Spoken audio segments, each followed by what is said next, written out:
You missing my stuff. Leave it alone.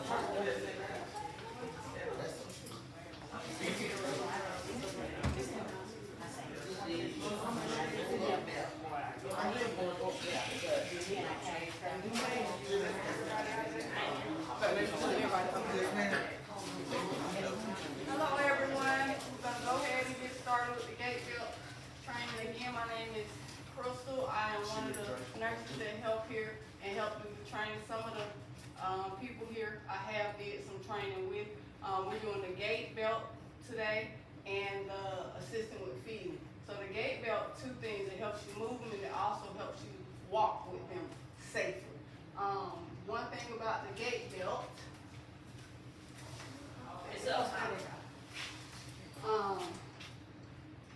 one of the most important things with using the gate belt is to make sure it is securely on properly. Working in long-term care, so long, we tend to get trained to put it here.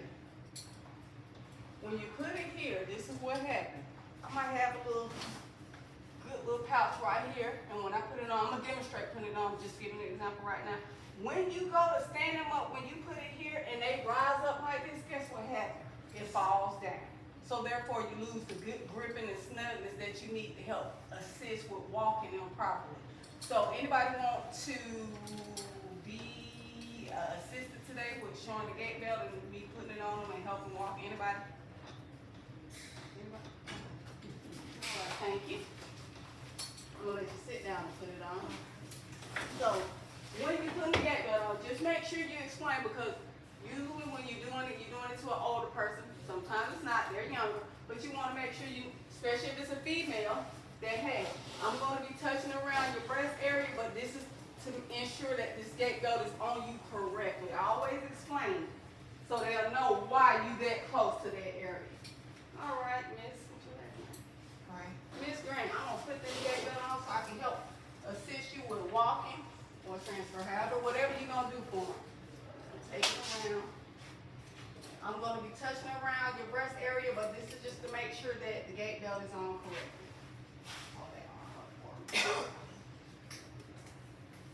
Now you don't want it too tight because you don't want to be cutting off no that diaphragm that they use to breathe.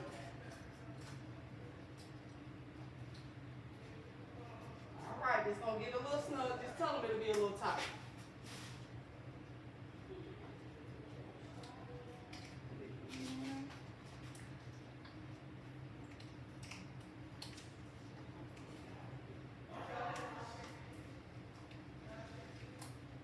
When I ain't training, like, oh, sorry. When y'all ain't here looking at me, I get it on just as quick.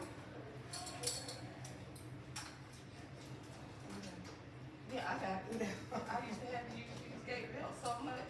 There we go. Little snug. And then you pull it. So once you get it tight, stick your fingers in there and make sure you're able to grip it, because that's the thing, you have to be able to grip into this gate belt. If it's too tight and you can't get it in, it means your fingers in, you need to unloose it, because that means it's too tight. So you're going to explain, Mrs. Grant, I'm going to pick you up, I'm going to help stand you. Stand to the weaker side that they are. Now what we need to do is, sometimes they can't do no but use their upside. You'll get whatever you're going to transfer them to, have them to put their arms around you. I say don't put their arms over you, have them grab you just around their waist, not up, because you can pop their shoulder out of place. And you tell them on the count of 3, we're going to stand. 1, 2, 3. Use the gate belt, stand. And then you sit them to wherever you're going to sit them to. Now, if you're going to walk and see how this gate belt just moved a little bit, you got to make sure it's tight. Hers move. So sometimes when they got a little bit more stomach love, that's what I call it, you have to lift that breast up some more. So you're going to have to explain to them, hey, I'm going to have to lift your chest up a little bit more so I can get this fitting correctly. So that's how you want to do that. When you're going to emulate with them, walk on the weaker side. If this is Mrs. Grant's weaker side, I'm gonna stand on this side. You're gonna therefore take this arm, come around, and you're gonna hold them like this. If it's this side, you do the same thing. Take this side, on the count of three, we're gonna get up and walk. This is her weaker side, so I'm gonna stand on this side. You ready? 1, 2, and 3. Give them time to stand. When you give them that time to stand, don't just start walking. Wait a few seconds and ask them, hey, are you ready? All right. And then you walk. And you be their support. And you using this gate belt to help keep them. And if they feel like they got, hey, I can't make it, I'm gonna fall. You don't try to take your weight and prevent them from falling. You slide them on down to the floor. All right, Miss Grant, we're gonna slide down to the floor. Do not try to hold them or pick them up. Slide them down gently to the floor. Yes. Any questions? Yes, ma'am. I got a question. Okay, so you said go to their weaker side, right? Mm-hmm. What are both sides of their weaker side and they cannot stand on their own? So that's the transfer you're gonna do. When you can't do that, you ask them to hold on to you. And you make sure whatever you're gonna, if it's the wheelchair, first of all, safety, make sure it's locked. But have it over body. Move your leg rest out. Hey, Miss Grant, we're gonna transfer you. Make sure that gate belt is on. Wrap your arms around the count of 3. I'm gonna move you. Now, this is what you gotta remember. Anybody you feel like you cannot move on your own, then you don't.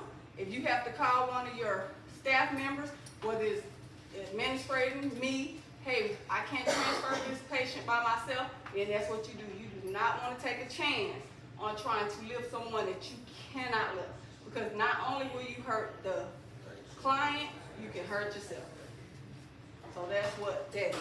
And make sure when they lifting you up, when you lift them, have them wrap around. Because you don't want to, they can be weak shoulders, arthritis. It was just a question. Oh, okay. Because I was just trying to figure it out. Well, like, if I had a patient, he couldn't do nothing to help me from hip down, and I'm trying to transfer him. I'm trying to figure out, what do I need to do? Is it using a belt? Right. That or once you get the gate belt around him, and if he can't, do nothing, you basically put your leg in between, but you still grab the gate belt right here, and you assist him. Like you come around from the back, but you still grab that gate belt right there, but you still assist him like this. This one she can't lift up, she gotta slide him across the board. Okay, with a slider. So, do you have a client like that now? Is that what you said? No. Oh, okay. Because I was gonna say, let staff know so we can make sure that they have the proper transfer methods that they need in their home if you're gonna be doing the transfer, because we have the transfer board right here. And so if he can't do that, you can have that transfer board, but you still gonna need your gate belt that you align with it, and that helps you transfer them on to the chair, wheelchair, bed, however, or either or that you need to do. And it also allows them to be able to use it over strength to help you slide along to the wheelchair level. So, with assisting with meals, I am the person that I always say, allow them to do whatever they can, because you want them to be able to keep their independence about themselves. If, say for instance, they can eat real good, but they can't chew their meat. Hey, Miss Grant, I'm gonna cut your meat up for you. Is that okay?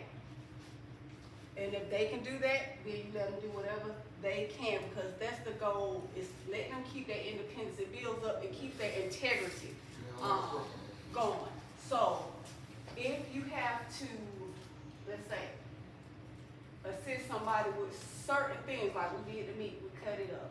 Okay, if you have to help assist with feeding, some people can't feed because they right hand, say they had a stroke and it's the right side and they use it. Okay, you're gonna go from the opposite side this way.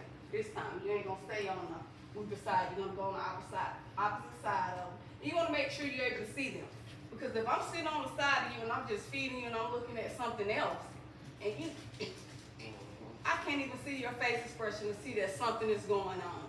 So you wanna be able to sit in front of them, look at them, and feed them one bite at a time. and then you let them chew it completely, swallow. I always say, are you ready for your next spoonful? Because they may take a little longer, they may say speed up, but always allow them to do it at their pace and tell you the way that they like it. Because at the end of the day, we want them to be happy, independent, and satisfied with our care that we give. So you want to make sure that the food isn't too hot, too cold. Always ask them. Some people don't like their food too hot. I'm a person though, I like my food straight out. The hot, it be hot and I be, but some people don't like it. But remember at the end of the day, this is their home. We want to keep them as used to the things that they are used to now. I'm not going to get no boiling water and give it to nobody. You got to keep that in mind for now. If that's what they want to do, hey, we can't give you boiling water or your coffee so hot. You know, because we're still liable for these things. We got to know, oh, wait a minute. Now, I know you like it hot, but this is too hot for me to give it to you. So, we still have that boundary that we got to maintain as being competent of what is still safe to give when we giving them any kind of liquids or food. So, any questions with that, with the assisting them with their meals?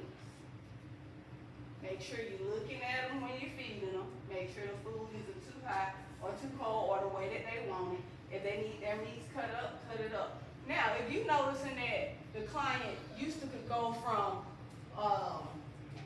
eating steak to where they can't chew it up, every time you giving it to them, they please let us know, because we need to talk to someone to say, hey, I think they need to be evaluated for the texture of their food. They're not tolerating eating whole foods anymore. So that's something you could be mindful of when they eat. If they're always coughing, that means something is going on. They're not clearing it down the correct way when they're eating. Even though we know people do it for years, doesn't make it right. We, as the providers of their care, have to let someone know. Because what happens is, it's called aspiration. It can go down into their lungs. And we definitely don't want that to happen. So just be mindful of the situations when you're feeding them. Things can be little clues to tell us this diet isn't working for the client anymore. I need to let someone know. That goes with fluid as well. If you notice, every time I'm giving them fluid, they coughing or clearing their throat. They may need now what we call a little thickener to their fluid, but we just notify y'all notify the nursing staff, and we'll talk with them, come out with them, and let them know, hey, are you having difficulty swallowing, or anything like that, to see what the situation may be. Any questions? Also, where would we document that if that starts changing? In the book? In their progress notes, Progress, right, yes. in their progress notes, let's When you document feed that. them, yes. You can also say in that progress note when you wording that, hey, Mr. Grant, I'm gonna say Miss Grant, sorry, she is coughing. I've noticed this is the second time she's coughed today when I've given her liquid. You know, those kind of things. Always chart what you do and what you see. If you do that, you can't go wrong. Chart what you do and what you see, and who you notify. You do those things, you can't go wrong with charting. Anything you doing for your client, document it. If you have to notify anybody that day of anything with your client, document it. Document what you do, what you see, and who you notify. You can never go wrong with charting. Any more questions?